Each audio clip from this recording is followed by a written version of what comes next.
Hello, and welcome to Inductive Conversations. My name is Paul Scott. Joining me today are two great guests from Blentech. I have Daniel Voit, who serves as the CEO, and Keith Weerts, who's the Chief Technical Officer. Hey guys, how you doing? Doing Great, thank great. you. Thanks for having us. Well, hey, let's start the conversation with you two. Daniel, could you please give us a little bit of background on yourself? Maybe tell us a little bit about what you do. Great. Well, you've already given my name, it's Daniel Voit. I'm CEO here at Blentech. Blentech, we design, engineer, manufacture industrial food production equipment. It's big stuff, things that make 10,000 pounds per hour, pound batches of machines, making foods for restaurants, school lunches, foods you find in the stores all around the world.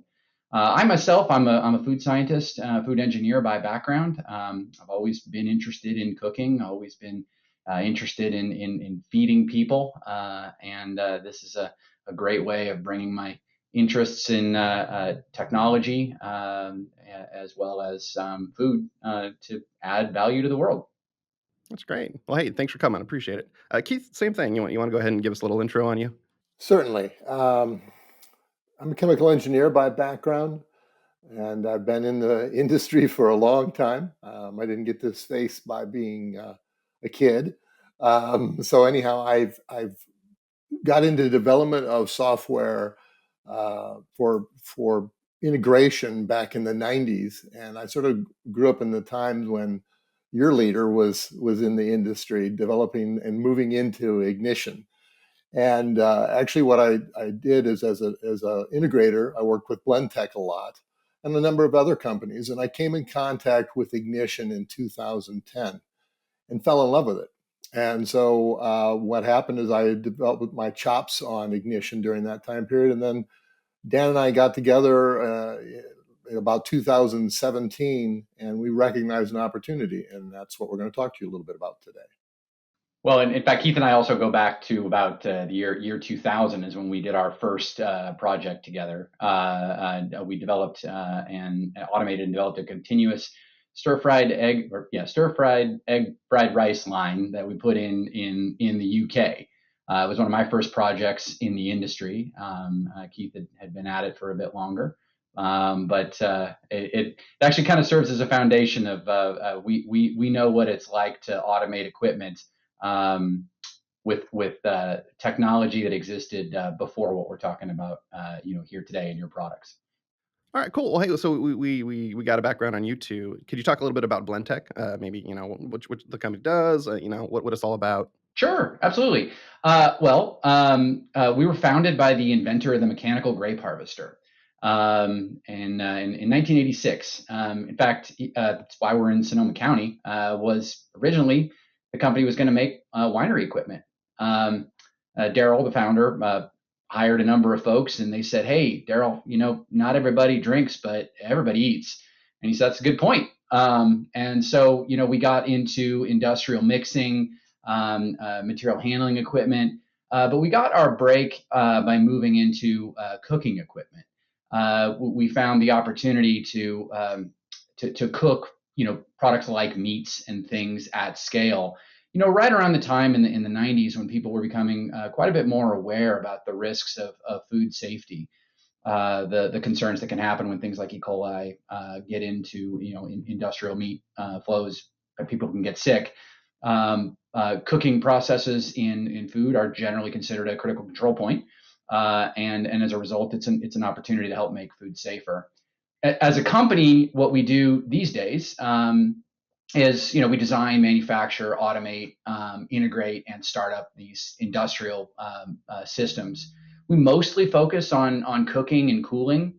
So it tends to be the types of foods that you would make on the stovetop, not so much the things that you would make in the oven or on the grill. So it's things like fillings and soups and sauces. But there are foods like that exist in every culture, and folks need those things all over. We're end to end providing those solutions, whether somebody wants just an individual machine or a complete line. That's what we do. Awesome. Well, thanks for the background. Appreciate it. Now, when we were talking with you guys a little bit earlier before the podcast here, I heard there was this great story about flying across country in airplanes and data. if you know what I'm talking about here. Could you give the audience a little bit of a background on that story and what's going on there? Sure. And it actually goes back to that story that I mentioned that Keith and I had done the system in Northern England in about 2000. It was a rice cooker, and back then, look, we had email and things. Actually, a lot of the problem solving happened with faxes back and forth as well. But it was pretty common for you to get a phone call or a fax for that matter and say, hey, look, there's a problem with the way the machine is running. What are we going to do? How do we fix it? In this case, it was, hey, the rice isn't cooking properly. We need it running. Our customer needs these rice orders filled. We got to get it fixed. And they said, you got 4 hours to fix it remotely. And obviously we didn't have remote connections, right? But you got 4 hours to tell us how to fix it. If not, you're getting on an airplane. Well, spoiler alert, we didn't figure out how to fix it in 4 hours. We didn't, we asked questions, saying, hey, what's this reading? What's that reading? Tell us what you're seeing. So I get on an airplane. I fly out there. I walk in there. I see that the temperature control is not under control because there's simply a cap that's missing on the back of a machine. I put it on, tighten the clamp, sit down. 30 seconds later, the rice is coming out fine. I sat on a bucket there and watched that thing after I just flown halfway across the world to put a clamp on a cooker and thought to myself, this is really not how this should go. Keith and I have talked about this a lot. I'm sure I called you up and complained about it, Keith, at the moment. But I personally, I've been involved in about 700 projects or so. And, we don't have problems on most of them, but every once in a while, something goes wrong. And it would always be the same. I'd hop on an airplane on short notice with a stopwatch, a temperature probe, and a piece of paper. I would almost never, if ever, find a problem with the core engineering. It was usually how it was being used. And basic data could have solved that. And it's very hard not to think we need to find a way to identify these issues without creating this drag, this delay, this cost for everyone. Yeah, I imagine the actual having to fly slows down things a bit, or maybe kind of ties you up a little bit. Would you say flying or travel in general kind of has a pretty large impact on what you guys do, or maybe even within your industry?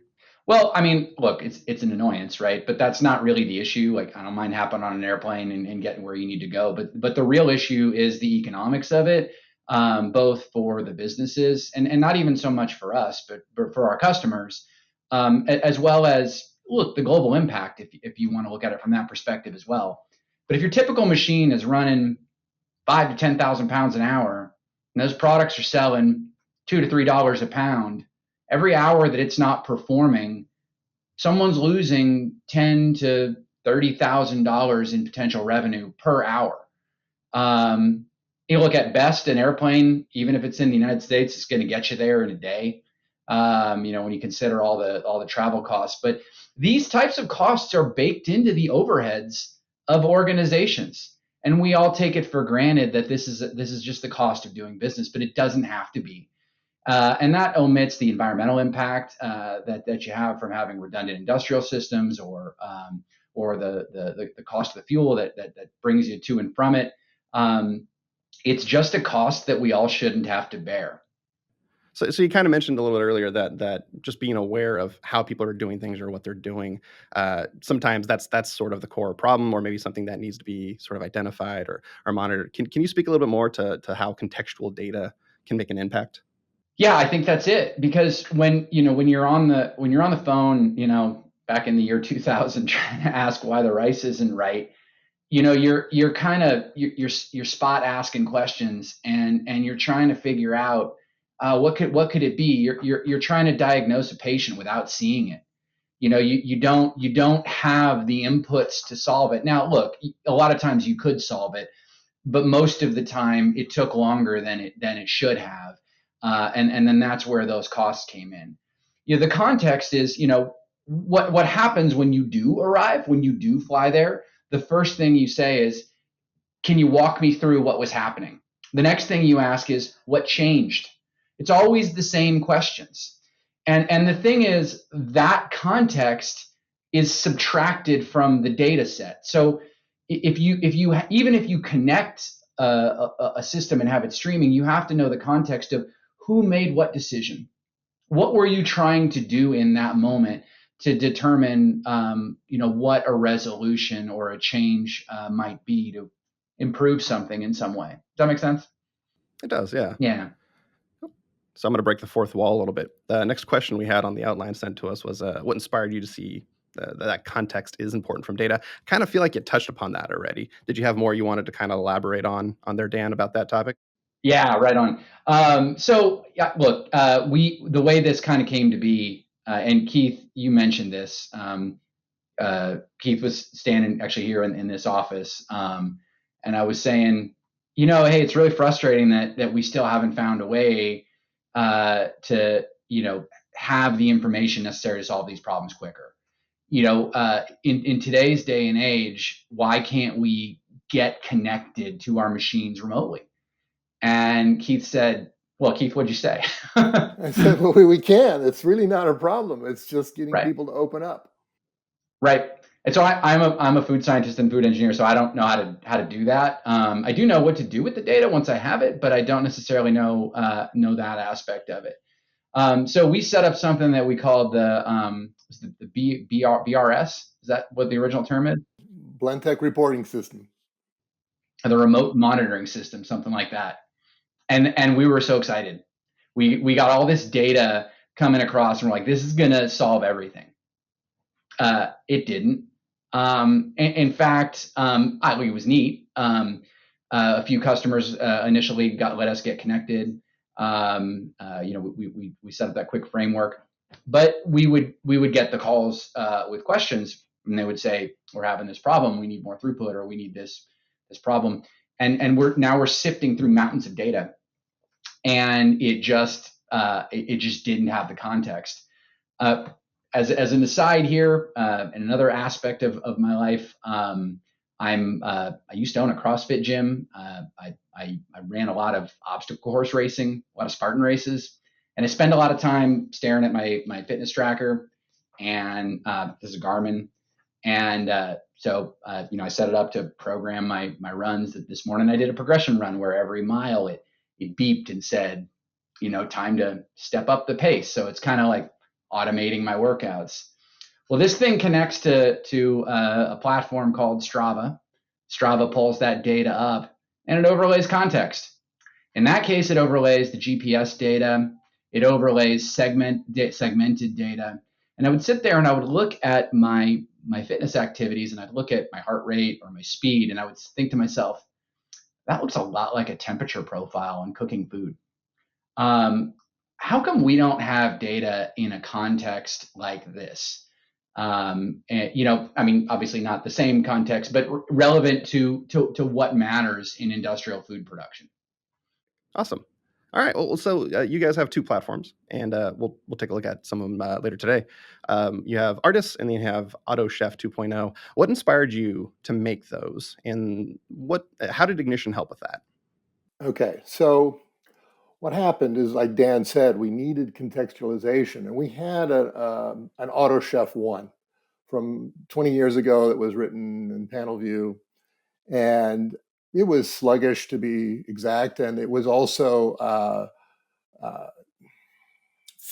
it needed a lot of work, so it was time to come up with something new. And it was when we were looking at this, we see the need for contextualized data. You can't give operators the option of running recipes. You need them to run recipes. And when you force them into using recipes, then the data becomes contextualized by the recipe step you're in. And now you have a lot more information. So that was the basic premise for doing AutoChef 2.0. We designed it around S88, which is a batching system ideal.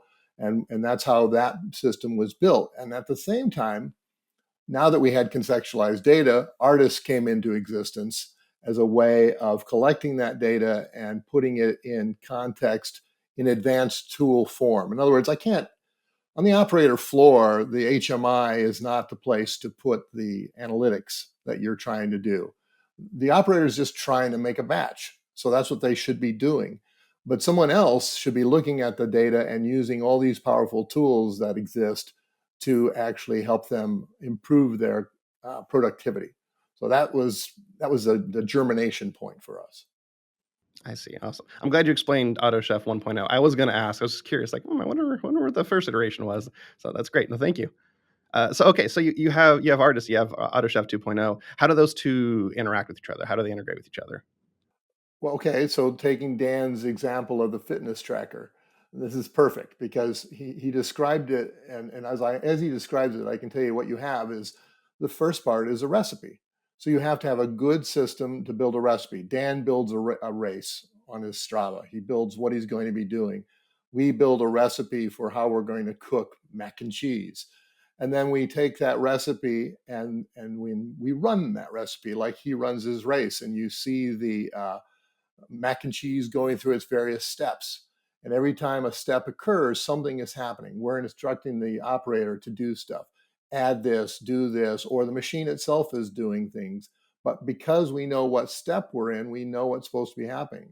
And on top of that, um, if the machine is equipped with load cells or other telemetries, we can see more of what is going on. So we have confirmation that things are happening in the correct time period, and there is no divergence from the race. So like if Dan stopped to take a break, we'd be able to see that.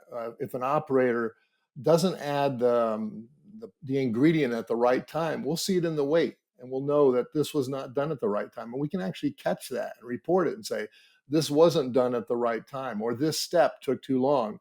We'll get into this later when we actually do the video portion of this demonstration, where you can see when the operator is taking too long to do any given step, because we're collecting statistical data on every step every time they run this recipe. Just like Dan does the sprint up the hill, we can see on days that he has a good day and we have days that he has a bad day. And we can actually alarm the operator or their supervisor and say, hey, they're having a bad day and they're going a little slow on this step, so that the supervisor can head out to the plant and say, what can I do to help you to improve the throughput today? And it may be all multitude of things, and we're not worried about that. We're worried about helping him identify the excursion in the process. Okay. Well, hey, can you walk us through a little bit how you'd say you have like a startup, new company, new organization, whatever. How can you get them from that sort of initial state to up 100% capacity within a relatively short amount of time? Can you kind of walk us through what that looks like? Yeah, I mean, Dan and I have had a lot of conversations about this recently. We have we have a few people in our organization that were saying, "Hey, it takes too long to start up our software," and in essence, it takes about a week to start up our software to really train people on how to use it. And when you compare it to really basic software, which is turn on the heat, turn on the agitator, a regular operator can do that, can learn how to do that in a day. And they say, well, we can start using this software in a day, yet it takes us a week to start using your software. And the difference is the complexity. Yes, our software is more complex, but the major difference is if you run a machine without taking advantage of the automation, you're probably never going to get to more than 50% of the capacity of that machine. What our software does is, yes, it takes us a week to get to 50%, but we keep on growing in efficiency. And it keeps on using all the data that's being collected and guiding them to say, you can be better, you can do this faster if you do these things. And so things that we talk about is our batch comparison tool, which compares two batches side by side to show you differences, or where we do the statistical analysis of every step, and we can show where there's a large divergence in proficiency. We take all that information and slowly over a 3 to 6 month period, we can build that machine up to 100% of capacity. Sometimes it happens in a month. Depends on the customer. Everybody's different, but we can identify where the losses in productivity are occurring. We used to think that how fast we heated our machines was critical. It's still important, but what we find is there are a lot of other things that are actually causing batches to be made slowly. And I think Dan could probably chime in on this too. Yeah, I could, and I'd also like to say, on one end of the spectrum is the basic machines where you can start and stop things, and it's pretty easy to turn those things on and get them rolling in a day or two. On the other end of the spectrum was a trend that Yeah, I actually think is reducing in frequency, which is the large custom built architectures.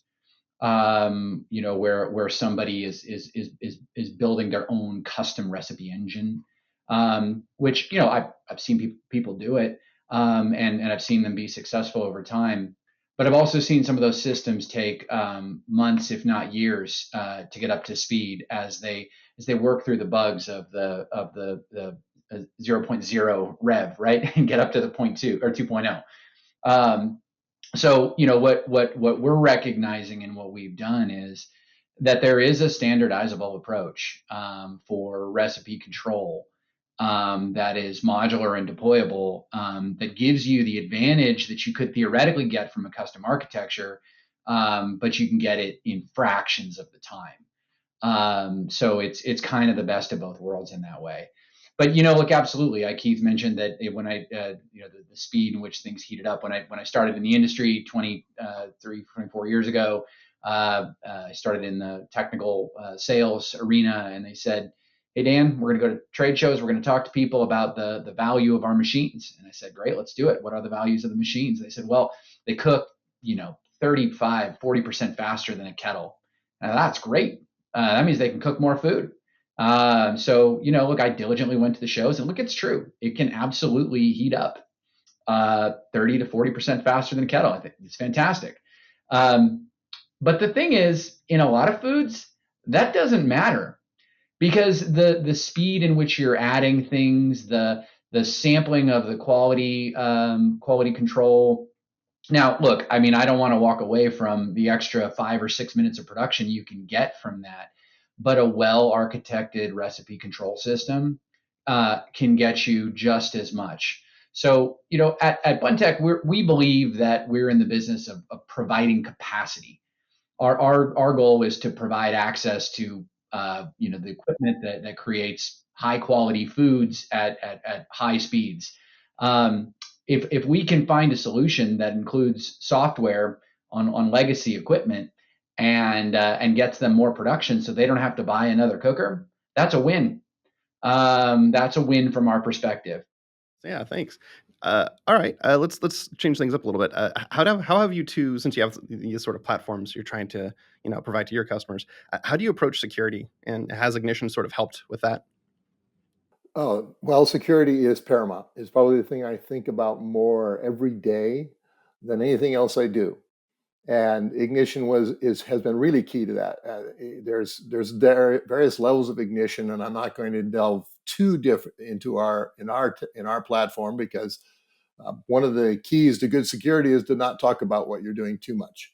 But I can tell you that the identity provider platform that you have that's now in perspective is extremely important to us.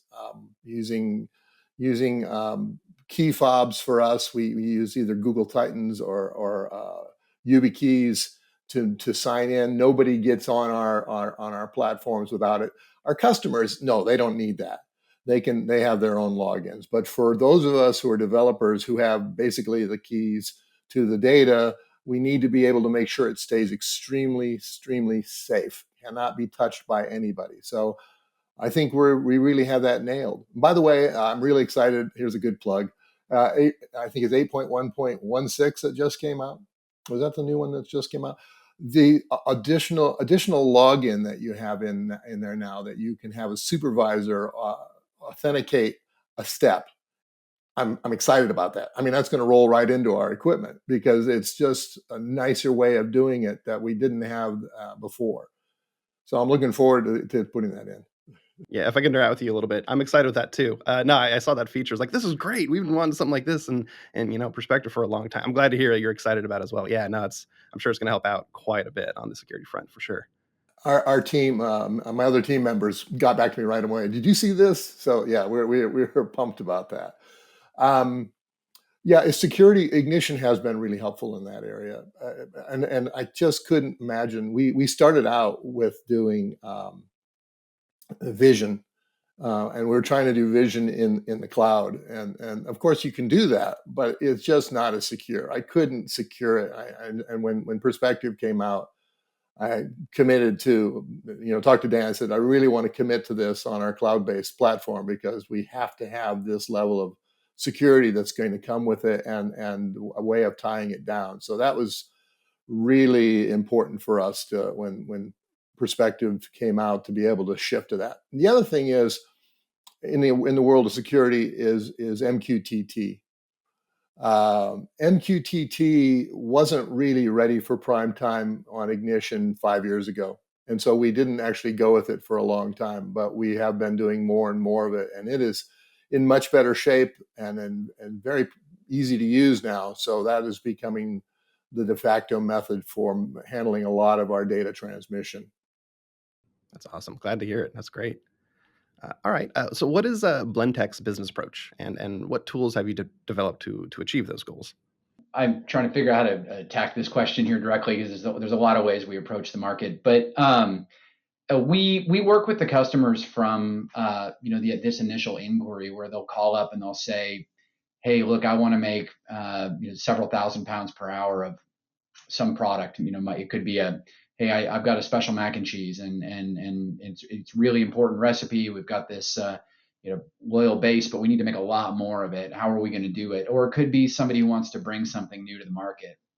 We work with them from the beginning to actually conceptualize the system, but then also do testing. Here in Santa Rosa, we have a test and innovation center that we have demonstration equipment permanently installed, connected with these software solutions, and we actually use the software as part of the development to define and develop those processes, run the testing, automatically create the test reports that give us all the data we need for scale up.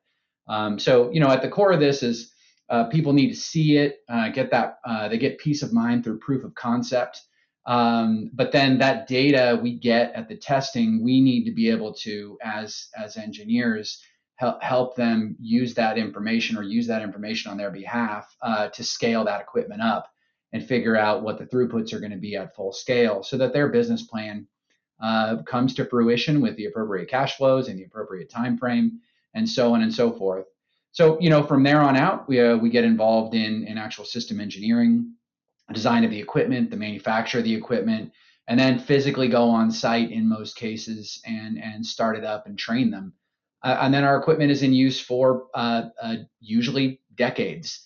And so we're providing support and parts on some of the equipment. Some of them have almost no parts at all that need to wear, but for the life of that equipment and keeping it rolling. So yeah, that's kind of the approach, is help them out from the beginning all the way through that journey. And it's worked out real well. That's great. Kind of keeping in theme with that, can you talk a little bit about the potential growth from a startup to a mature manufacturing facility and how different customers are served? Sure. Well, I think the architecture of what we're building with the AutoChef 2 and Artis is probably the angle to talk about that. I'm going to talk a little bit about how those businesses tend to grow and evolve and what they have to be able to handle in the market. And then Keith, you can talk about how the architecture we have services that. It's pretty common for folks to introduce some new product in the market. And of course, look, a lot of new products don't make it in the market. I mean, there's a lot of great product developers out there, and I've heard different statistics ranging from 50% to 90% of new product launches aren't there within a couple of years. But the resilient organizations are adaptable and flexible. And what you tend to see is a few of their SKUs do make it through. First they get that regional launch, then they get that national launch, and then it grows in scale with multiple outlets selling their product, and it moves from one machine to sometimes 18 or 20 machines. And during that period of time, they're also changing their formulations. They're adapting to the tastes of their customer base because, hey, we like to try new foods. And when we're walking through the stores and we see something a little bit different, we say, hey, I'd like to give that a try. Not a lot of us eat the same thing every day, all of our lives. So it's about flexibility and scalability. And I believe we built an architecture that really allows folks to have the best of both of those worlds. Keith, can you elaborate a little bit upon that structure? Yes. Well, there's actually a few parts to that. First of all, that goes back to having a good recipe builder. So the recipe builder needs to be flexible to handle all the variations that a customer might want to do, obviously within the constraints of the machine. The machine can only do certain things, but of course they can always ask us to add on features. We can add on features, but the recipe is what keeps it all steady. But you need to be able to change recipes. You need to be able to say, "Oh, I want to do a different recipe today to try out this," and this is where you get into development. And we do a lot of help with our customers on developing their recipes to help them produce the product that they want. The idea is, though, is you want to be able to track your recipes. And so one of the features we built into Artist was, as you're building recipes for applications and for testing, we keep an archive of every recipe that's ever been built so that we can go back in time and find out who changed what when. Because that is the bane of many a company. They don't know. Well, first of all, if you're doing a recipe, you don't know what they're doing. And if you are following a recipe, you don't know who wrote the recipe or when it got edited. And so what we try to do is build all that into the system as a tracking of recipes. Now, one of the things that Dan talked about is these customers have a tendency to grow, and if they get a winning formula for a recipe, they might want to make this product in multiple locations. And so then the question becomes, can you share that recipe among locations, which is another capability that we have, so that you can move recipes between locations as needed. That's sort of a more special application that isn't used by a lot of people, but it's something that I think we're going to see a lot more of as time goes by. The larger companies recognizing the need to be able to move recipes between locations. But just at a single location, where we have a customer who might have four machines, the fact is you build the recipe for all of them, and then you just move it between the machines as necessary, because you can say, today we're going to we're going to run this recipe, and then the operators on all four machines can be pulling off of that recipe and using it simultaneously, not in phase, obviously, but can take advantage of it. Plus, we give them the ability to say, at the end of the day, if you're running out of an ingredient, you can scale it down. Say, I want to, I only have this much material left. I can only make 70% of a batch. Go ahead and tell it you can only make 70% of a batch. It will respond to that and adjust it to allow you to make just that final batch of the day. That way you don't waste ingredients at the end of the day. Okay, so I mean, you guys have been doing this for a while now. I mean, can you tell me a little bit about the greatest challenges that you faced and sort of how you approach them or overcome them? Yeah, I think. Do you mind if I field this one, Keith? Okay, go ahead. Well, I think we'll both be talking about this one. We both get a paddle on this one. I think that here's the truth, and I think this is true in all industries, but it's super true in the food industry. You can develop technologies faster than you can deploy them because of the entrenchment of existing standards, air quotes. And so, we quickly realized after rolling out the BRS system and then the contextualized approach, we can do this. We can do some pretty amazing stuff. And our development roadmap has some pretty sophisticated things in it that we've already experimented with. For example, once you have a recipe partitioned in the way we've set it up, you know which steps are operator driven and which ones are machine driven. You can immediately carve out the relative effect of the operators to the relative effect of the equipment. You also can compare similar categorical steps across different formulations. You also can compare steps across multiple different sites. It's really not uncommon to get a phone call to say, it's the same piece of equipment, how come I'm getting a different result in facility A versus facility B? Well, the contextual data, if they're running on the same framework, can provide that. I think that there's a confusion that folks have about legacy branded terminology to say, hey, I always use brand X components or I always use brand Y components and believe that that's driving standardization in some meaningful way, which it isn't. And so our focus really as an organization is making the technology accessible and deployable to make sure that we get this IoT empowered cooking technology into the hands of people as a priority, rather than trying to make lots of new bells and whistles, which we've already begun to make them. But getting it in use today will already be so impactful. That's the challenge, getting over that legacy hurdle. Keith, you want to elaborate on that? Yeah, there's mine are two issues. One, the ongoing issue is the adoption curve of new technology. Of course, we have to go through the years that it takes to get people to adopt the technology, but you run the fear. You're going to run into people selling fear all the time, and the fear is, we can't let you connect to our system from the outside. So the old fashioned approach is that we're going to throw a wall around this and we're just not going to let you connect. Well, if you do that, this is what you get a walled garden approach, and you're going to only get certain capabilities in that. And if you're a big food company, I mean, one of the big ones, they can afford to do that because they can build all their tools within in-house, and they can say, we're not going to let anything get outside.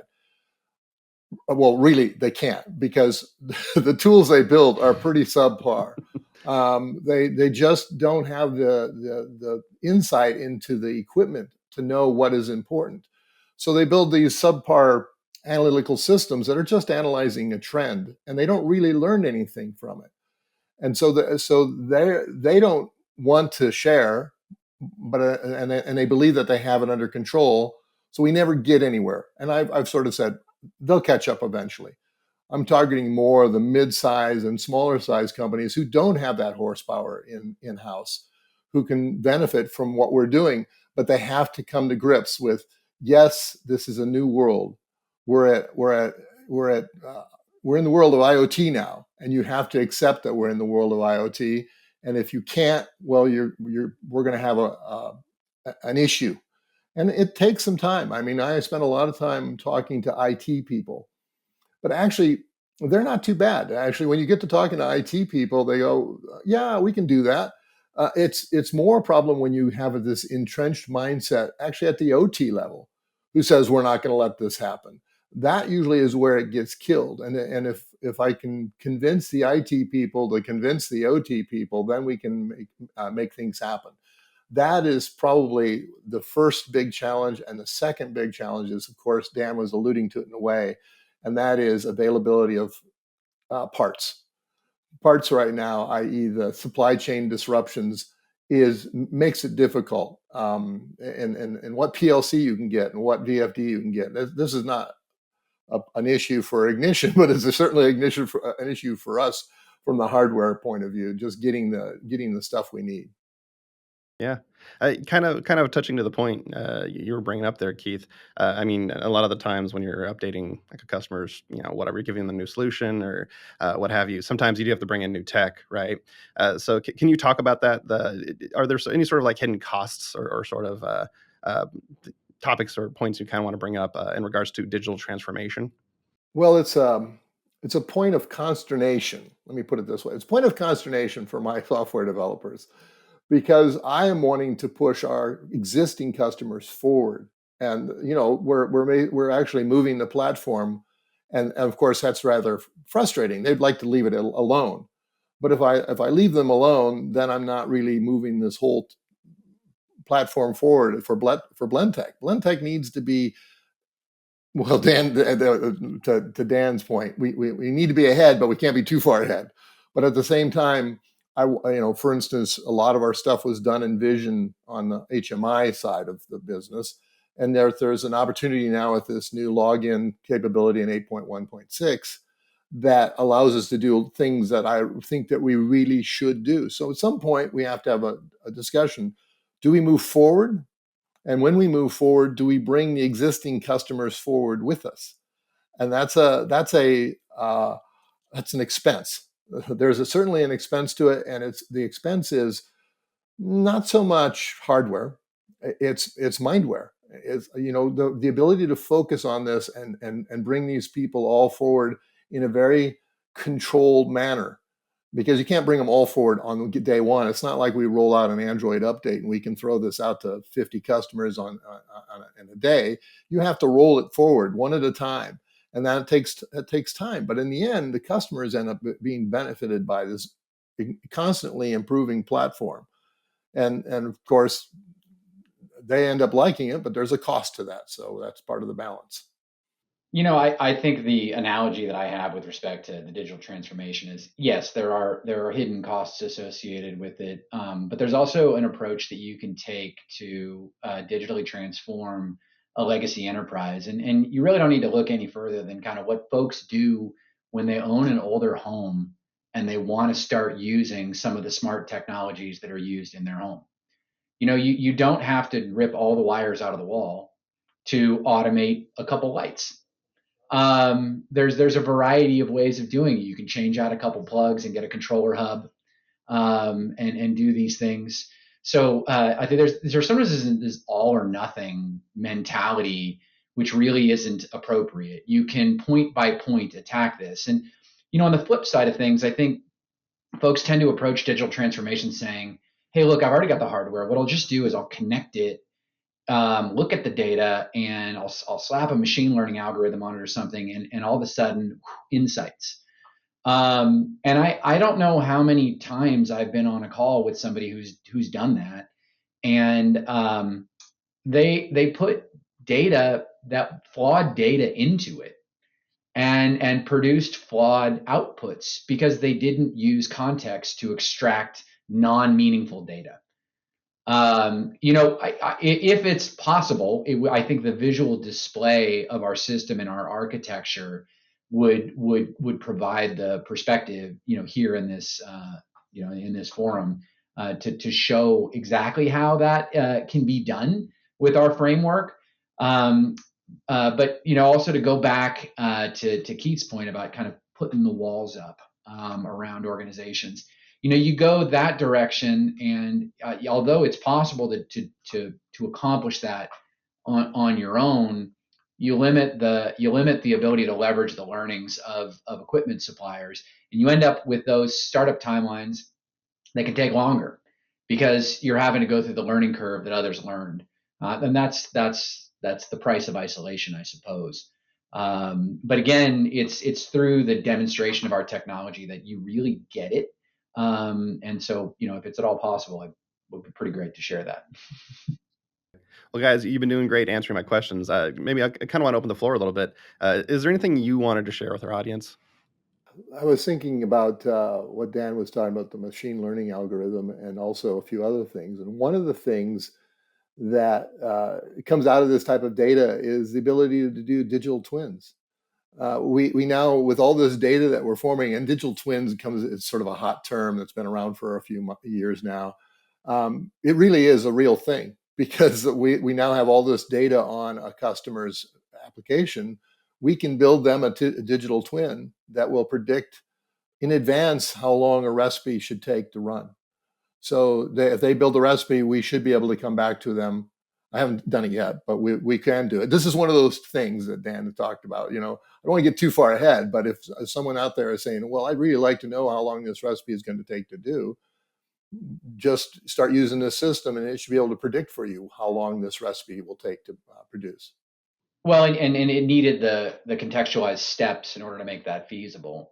So it has to be built in a way where essentially the activities are unitized, so that they can be summed relative to the variability or productivity that each provides on its own. I mean, the correlation of what this would look like is when you build the recipe on our cloud platform, it would predict the time to complete it. We have all the math worked out to do this. It's all in place, and it would look a little like, I grab my phone, I say I want to drive to SFO, and it says, if I go down Golden Gate, it's an hour and 20, but I got to pay a toll. Maybe I go around the other way, and it's 2 hours, but I don't have to pay the toll, and I can click it and see the difference. So you could reconfigure your recipes before using them and predict the performance based on the legacy performance of your equipment. Either the theoretical capability of the equipment, which would be like without traffic, or with traffic, which is the empirical performance of your team. Both of those are feasible, and then the delta between those says a lot about your capability as an organization and tells you what the growth potential of your company is. So, and another thing that I think is important is, we talk about this AutoChef 2 on our Blendtec equipment, but what we're realizing is that there's a huge opportunity here. This is good, really well developed software. And it could be used, well, not only on retrofitting some of our old AutoChef 1 systems, which I would love to do, but I think the bigger application is there are other people who are running recipes out there who are running with antiquated recipe systems or don't even know that they need recipes. And we can apply this technology to that. I mean, there are our competitors are out there that we could probably automate the heck out of them, and they would be, we don't want to help them sell their kettles, but then again, we do want to help our customers. And so we're about helping our customers improve capacity. So we're talking to them about these things. Well, hey, I mean, we've been talking about what you guys do. Should we take a look at what an example of what you do? That would be great. Certainly, that would be great. Sure. The first tool I want to talk about is called the batch comparison tool. And this once again is up in Artist. So when a customer is using Artist, they have a lot of tools available to them. And as Dan was mentioning, we stopped developing tools for a while just because we were getting too far ahead. But I just want to focus on a couple of them today, at least the batch comparison tool and the step analysis tool. So when a customer is running a recipe, we're obviously collecting data, that contextualized data on all the steps that they're running. And in a given week, they may run hundreds of recipes or just a few recipes or a blend of recipes. Lots of customers run a recipe all day long, and then the next day they run a different recipe. This is some data from some older runs that we did. It's not our customers' data. We really, really protect our customers' data. We don't even look at our customers' data. So this is our data from back in 2019, just to show some of this technology. What this does is when you say, I want to analyze the spicy cheese sauce that we made in the month of May in 2019, what I did is I selected that, and it shows me all the batches that we made. And it tells me how long every batch took, 85 minutes, 104 minutes. Take your pick. You can go through and look at all of these batches, but you can see there's a large variations. They go from as short as 84 minutes to as long as 117 minutes. And by the way, the colors represent standard deviation. So if you're more than one standard deviation long, the bar is red. And if you're more than one standard deviation short, the bar is magenta. Now, both can be problems. I've seen a lot of them. The magenta bars are incomplete batches that just didn't get finished. And a lot of the red ones are ones that are just ran slow for some reason or another. But what we want to do is find out about why. So we can focus in on these batches, and I'm going to focus in on this one for as an example and click on it. And what you can see is how long every step took. And you can, up above, you can see what the recipe name was, the lot ID, the batch ID, the cooker it was done on, who was involved. All that information is available for you to see. Now, this is like looking at a trend. But now this is where it changes. A trend only allows you to look at one batch at a time. What we needed to be able to do is look at multiple batches at a time. So what we did is you create a golden batch. And what I just did is I copied this one over and said, this is the one I want to compare all the other batches to. So now I want to pick out one that's sort of let's say one that didn't go so well. It's red here. So let's take this one. So these are the two batches now being compared to each other side by side. And you can see right away there's some differences. Obviously, the mixed discharge step here took about 42 minutes, whereas in the golden batch, it only took about 33 minutes. The other one was the bring temperature to 160, took 9.1 minutes here, and here it took 3.6 minutes. Big differences. I mean, every one of these things is important. The liquefier, water temperature, this is an operator step. And it took that person 10.7 minutes to do it, and took that person 1 minute to do it here. Huge variation.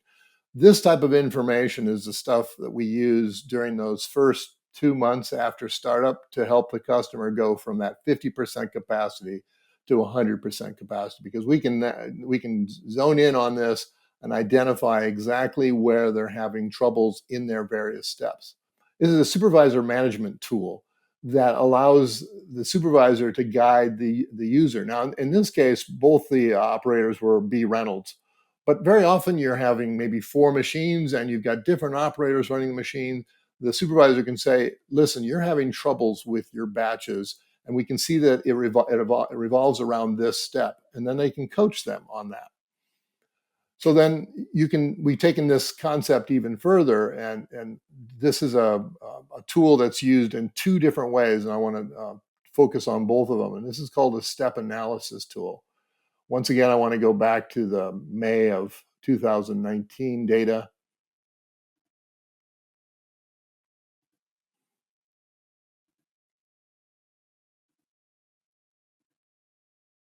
And I'm going to take a look at the same recipe we did just before, which is the spicy cheese sauce.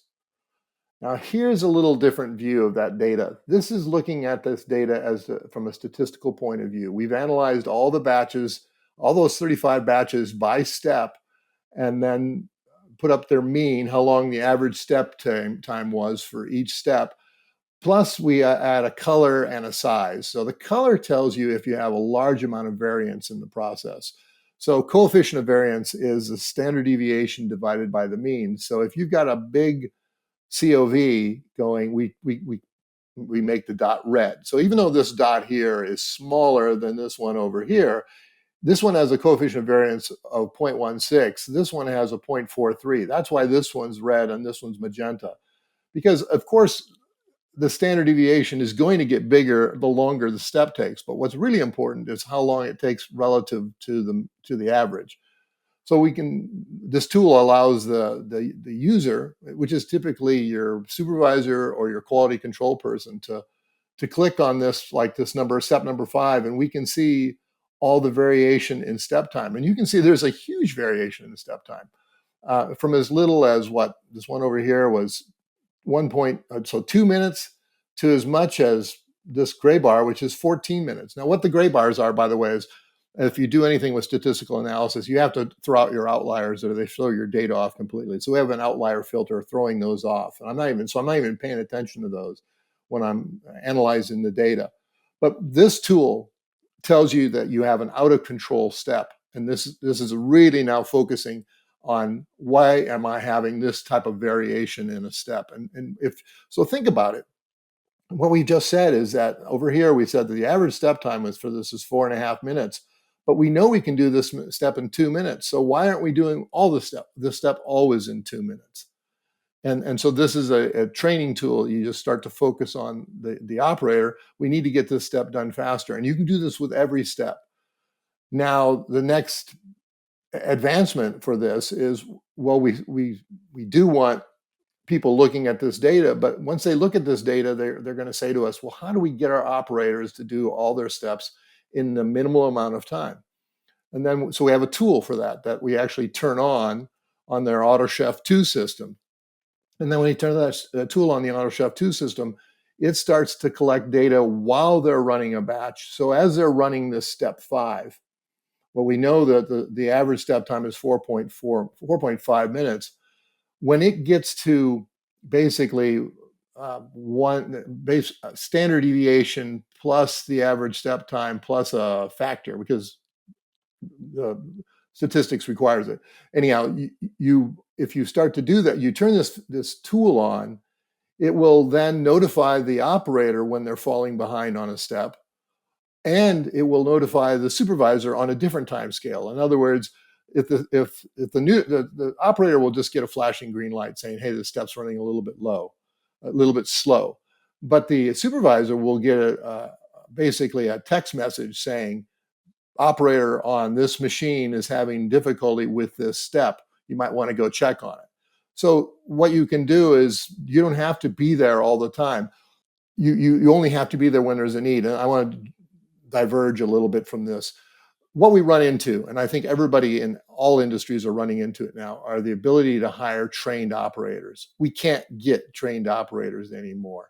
We get people who are untrained, but we have supervisors who are trained. So what we're trying to do is use this tool to allow an untrained operator to run a batch and to notify the supervisor when the batch is going out of spec, when the production time, because when the production time goes out of spec, typically the batch is going out of spec. So those $10,000 batches Dan was talking about earlier are easily recoverable or not recoverable. We keep them from occurring.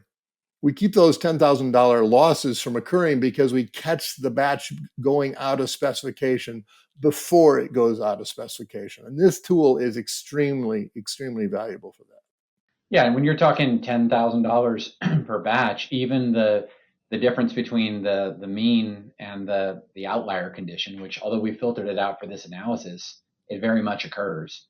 But the difference from between those, probably somewhere between $1,500 and $3,000 per incident, and you can see the frequency of those incidents is occurring right there, and that's just on this step. So these type of expenses, these types of losses are, frankly speaking, inherent in the processes, and we've taken them for granted as an industry. And with this technology, they can be systematically eradicated.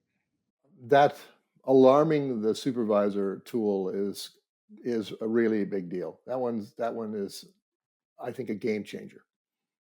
You sort of figured out how to let people sort of monitor things a bit more without actually having to be there, right? Like that's always, and that's absolutely like an important aspect to this tool. So this is fantastic. This is a great tool.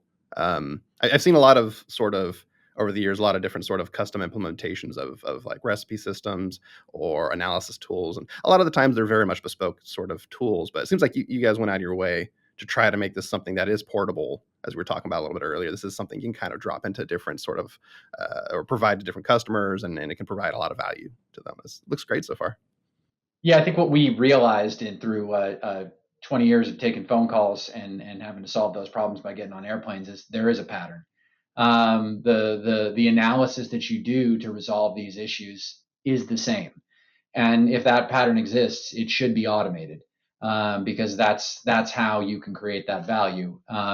So you can serve up that information in a way that people can make those decisions very quickly. And you'll notice we've taken a lot of steps, as Keith has shown this here, to make the accessibility of the analytics tools. You do not need to be a statistician to do statistical optimization of your performance. Basic filters applied with radar buttons. Basic comparison tools allow anyone to be able to step in and understand variance and increase the profitability of their organization accordingly. And we realize that still our software is pretty powerful, and actually part of what our whole service includes is that we coach our users on how to use this data. Every month we're on the phone with them saying, hey, let's go through another training, let's talk about it. We do a lot of manual writing, a lot of videos that we make to help our people our customers understand what we're doing. I threw this trend up here because everybody's used to this. Everybody sees trends like this, and these are nice, and we make them available to our customers to see. But what you see when you look at a trend is only a linear look in time, and a linear look in time makes it really hard to compare one batch to another batch. And that was why we did the batch comparison tool, taking us back to that what I showed earlier. You can't see enough with this, and we recognize this. Dan has been, Dan is a food scientist. We've both been in this particular industry for over 20 years. We know that you can't just look at a trend to learn anything. You've got to learn a lot more than that. You need to compare batches side by side. Yes, HACCP data, which is important, like on temperature control, is captured very nicely by this trend, and that's valuable. But the real difference is, why is there a quality difference between your batches? And that's what we start to get out of the other tools. one of the things that most food production around the world needs is record keeping, confirmation of the conditions that were performed, and there's a way to level that up as well. And that's something that we've done and is included standard in the the artisan intelligence system, the ARTIS system, that upon completion of a batch, the batch record is automatically rendered and emailed in a PDF format to the person of the customer's choosing, or the location of the customer's choosing. An integrated app that has been created also allows the input of information, whether it's barcode scanning or photographs or other forms of data, that is actually time stamped and included both on that report, as well as available for subsequent advanced analysis, which is something that we're already working on. So I want to go over this batch comparison report, or what I call a batch completion report. I should have said that correctly. This is mac and cheese. We talk a lot about mac and cheese because it's a very popular product in the United States. This is a mac and cheese batch being made, and what happens is when AutoChef 2 is running, it's following every step and transmitting this information up to Artis. And at the end of the batch, Artis recognizes the batch is complete and issues a batch report. It uses the reporting feature in Ignition, generates a PDF, and sends it to the customer, to their copy list. So they have a role manager, and they can set up who's supposed to get what. And so this is one of the things that you can report to various people. And it shows you the steps that the batch went through, a few critical things, like in this one, you can see when we're doing direct steam injection, you can see the temperature and valves opening, particularly the discharge door opening and closing. On the right, you can see the how long every step took. So this gives you just a snapshot of the process, and you can use this to quickly look at the process. If you don't have access to the Artis portal to look at data, you can just grab this PDF and say, does this look right? And it might alert somebody to something off and save them from making a mistake by sending it out. You might say, oh no, this is wrong. This batch wasn't right, and there's something we need to do about it.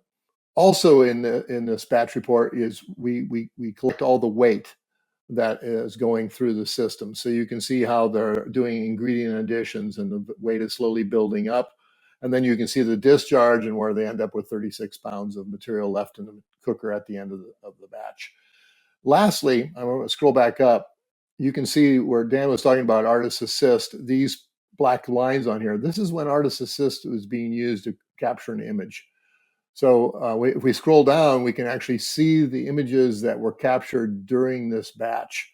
And you can actually have comments on it. So if an operator wanted to capture maybe some ingredient that didn't look right, they could take a picture, and then that would be recorded into the batch record forever. I mean, it goes right into the database and it's collected with it, so that we have that visual indication of anything that's going on.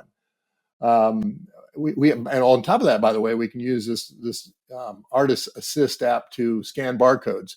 So we can also take a barcode of an ingredient, so that we get exactly see what's going on lot by lot. So in other words, when a user scans a barcode, that's built right into the database. The information on that barcode, it is recorded so that it is forever in the database. So then now you can access that information when you're going back to track quality. You can see exactly what lot of what material was used.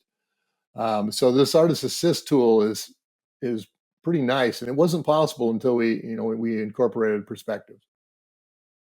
Well, and it also opens up the ability to do advanced contextualized image analysis.